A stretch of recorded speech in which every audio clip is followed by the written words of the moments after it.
I had just walked into the garage, ready to drive to work, when I saw it. My car, my beloved cherry red Honda, sitting there with my brother's name on the registration plate. My hands trembled as I realized it. My dad had taken my keys and transferred the car into my brother's name without telling me a thing. I felt my chest tighten, anger mixing with disbelief. How could he do this to me? The betrayal cut deeper than I ever imagined. Every memory of him smiling at me now felt like a lie. And my brother, he just smirked, like he'd won some cruel lottery. In that moment, I knew one thing for sure. I wasn't just going to sit here and cry. Something had to change, and I was done letting them get away with this. What would you do if your own dad stole from you like this? Would you forgive him, or plan your own way to get back what's yours? Comment below. I need to know if I'm alone in feeling this rage. I had always been close to my dad, or at least I thought so. His name is Robert, and he's always had a way of charming people until you see the strings he pulls behind the scenes. My brother, Chase, was the golden child. Every favor, every privilege seemed to flow to him effortlessly, while I was expected to manage. I worked hard, saved every penny, and bought my first car at 21, a car I treated like it was part of me. I should have known Robert would try to take it from me.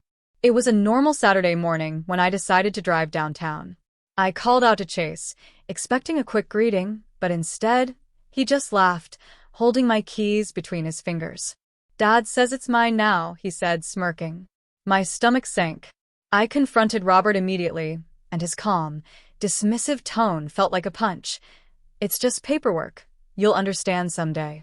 That moment shattered every illusion I had of fairness in our family. I wasn't just disappointed. I felt humiliated, powerless, and angry, emotions that would grow into a storm I couldn't ignore. For days, I replayed that moment in my head. How could my own father and brother do this to me? Every time I walked past the garage, seeing my car now under Chase's name, a wave of helplessness washed over me. I felt betrayed, not just by them, but by the life I thought I had built. I tried talking to Robert, trying to reason, but he shrugged me off. "It's family, you'll understand." Family? Or favoritism disguised as love? I remember sitting on my bed, staring at my hands, feeling tears prick my eyes, the injustice burning in my chest. I had tried to trust them, to believe that fairness existed in our household.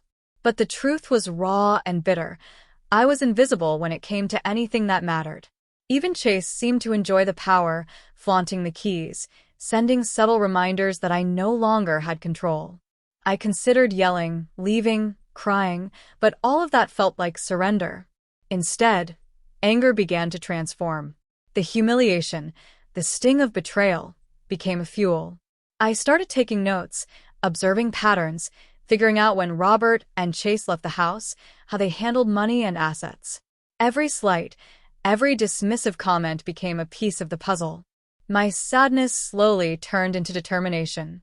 I realized that if I wanted justice, I couldn't wait for it to come from anyone else.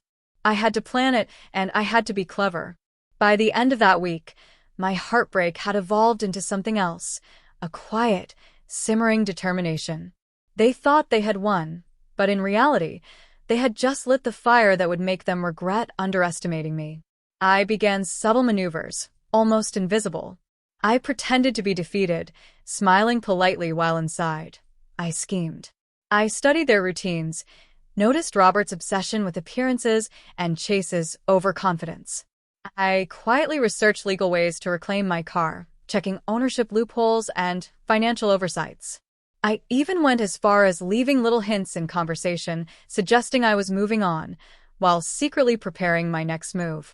I dropped by the DMV casually, pretending curiosity, while mentally noting exactly how the car had been transferred.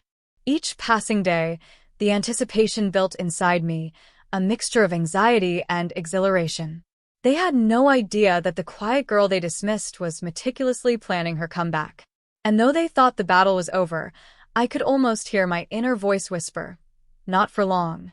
The day finally arrived. I had prepared every document, every legal notice, every backup plan. I invited Robert and Chase over for family discussion. a harmless pretense. As they lounged in the living room, I calmly placed the papers on the table, notices of ownership reversal, legal claims, and evidence of unauthorized transfers. Chase laughed at first. "What's this?" "A prank." But Robert's face slowly shifted from smugness to panic. I stayed composed, voice firm, laying out every detail, every violation, and every consequence. The room went silent. Chase's smirk vanished, replaced by a stuttering disbelief. He tried to argue, but the facts were undeniable. Finally, I handed over the keys, the real ones, with a smile. "This is mine, legally and rightfully." Robert's jaw tightened, and Chase avoided my gaze. I could feel the power shift in the room, a vindication that tasted sweeter than I imagined. I wasn't just reclaiming a car, I was reclaiming respect, control, and my sense of self. For the first time in weeks, I breathed freely. Anger transformed into empowerment, humiliation into pride. I had taken the situation into my own hands and emerged victorious. The lesson was clear: betrayal could be overcome, and sometimes the quietest voices make the loudest impact.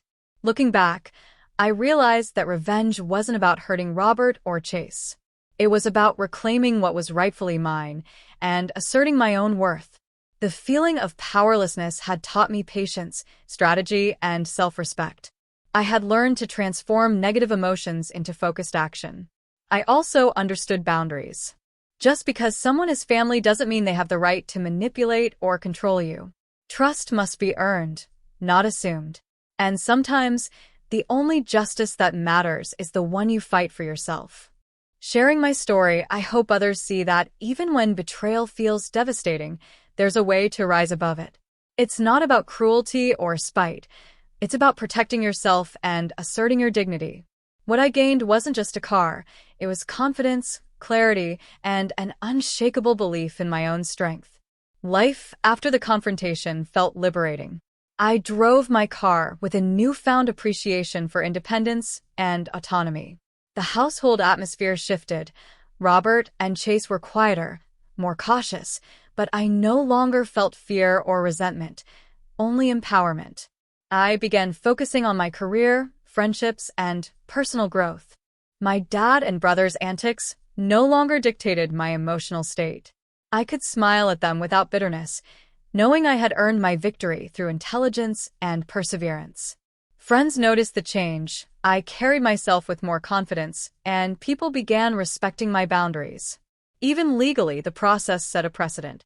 I became aware of my rights and resources, which gave me a sense of security I never had before. And emotionally, I was free from the constant turmoil of betrayal. Every day felt like reclaiming a small victory, a reminder that I was capable of standing up for myself, no matter how close the betrayal. Sometimes revenge isn't about hurting them, it's about finding yourself again. I discovered that the true victory lies not in punishment, but in reclaiming your dignity, independence, and inner strength. If you've ever been betrayed or dismissed, remember that patience, strategy, and courage can turn the tide. What would you do in my shoes? Have you ever had to stand up for yourself in a family betrayal? Share your thoughts below. I want to hear your stories, and don't forget to subscribe for more real-life stories that remind us of the power of resilience.